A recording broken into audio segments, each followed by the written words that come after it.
Hello students. आज जो हमारा टॉपिक है वो है पेरिडर्म।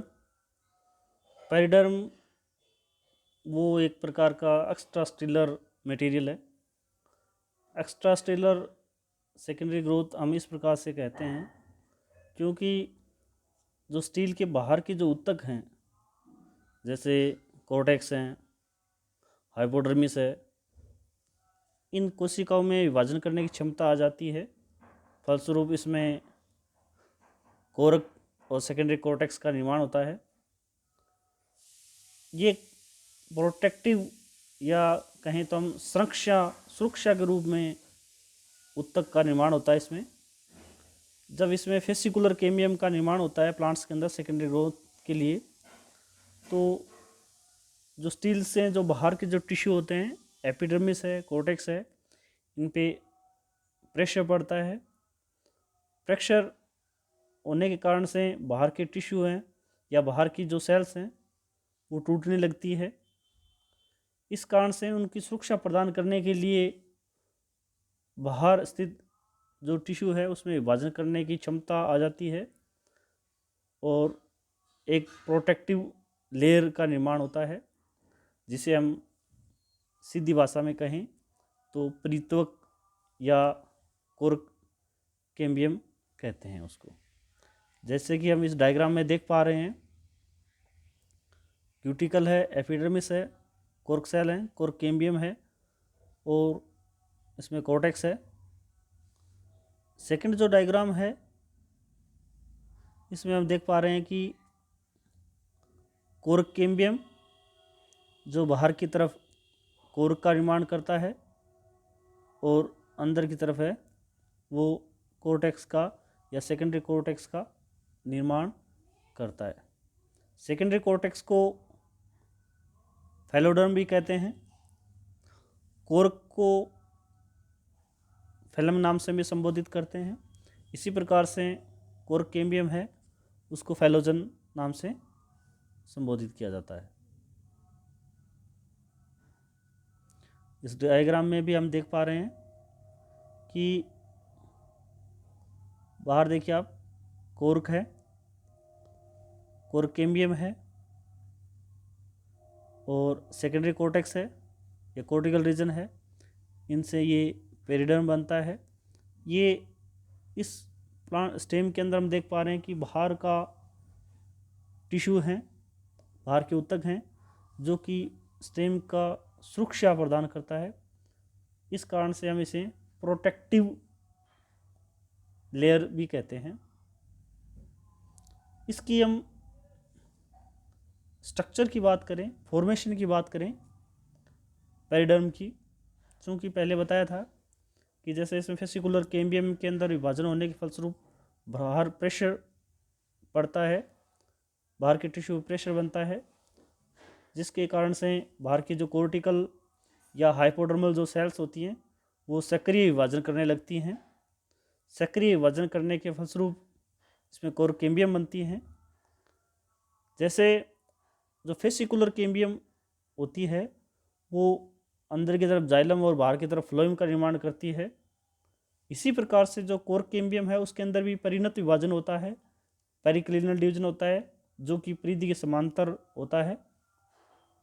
बाहर की जो कोशिकाएं बनती हैं उसे हम कोर्क कहते हैं और जो कोर्क कैम्बियम के अंदर की तरफ जो सेल्स बनती हैं उसे सेकेंडरी कोर्टेक्स कहते हैं। कोशिका के अंदर परिणत विभाजन होने के फलस्वरूप एक कोशिका विभाजनशील रहती है, अन्य जो पुत्री कोशिका है वो परमानेंट सेल में कन्वर्ट होती है। तो बाहर की तरफ जो सेल्स हैं वो कोर्क है और जो अंदर की तरफ हैं वो अंदर की तरफ जो सेल्स हैं उसे हम सेकेंडरी कोर्टेक्स कहते हैं। जैसे इस डायग्राम में हम देख पा रहे हैं,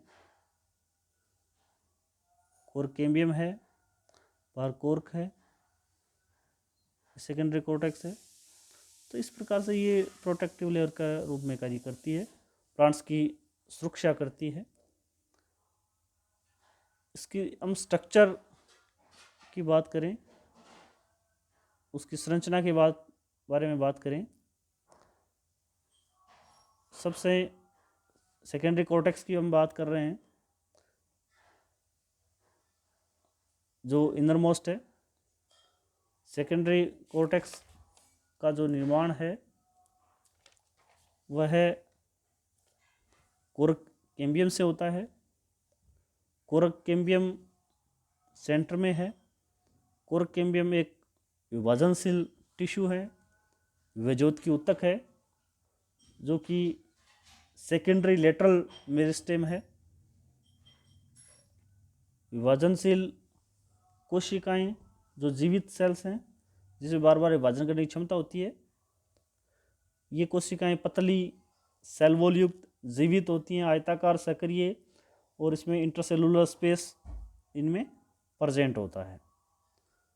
इन्हीं कोशिका के द्वारा, कोरक कैम्बियम की कोशिका के द्वारा ही इसमें सेकेंडरी कॉर्टेक्स, यदि अंदर की तरफ परमानेंट सेल्स होती हैं तो वो सेकेंडरी कॉर्टेक्स कहलाएंगी या फेलोडर्म कहलाएंगी, और यदि बाहर की तरफ सेल्स बनती हैं तो वो फेलम या कोरक कहलाती हैं। इसी प्रकार से कोरक आता है बाहर की तरफ। कोरक की जो कोशिकाएं होती हैं वो कॉम्पैक्टली अरेंज्ड होती हैं, सघन रूप से व्यवस्थित होती हैं। मैच्योर होने के बाद में इन कोशिकाओं का जो कोशिका द्रव्य है वह समाप्त हो जाता है, सेल डेड हो जाती हैं।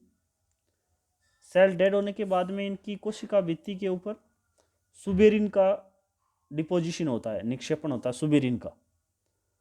सुबेरिन का निक्षेपण होता है।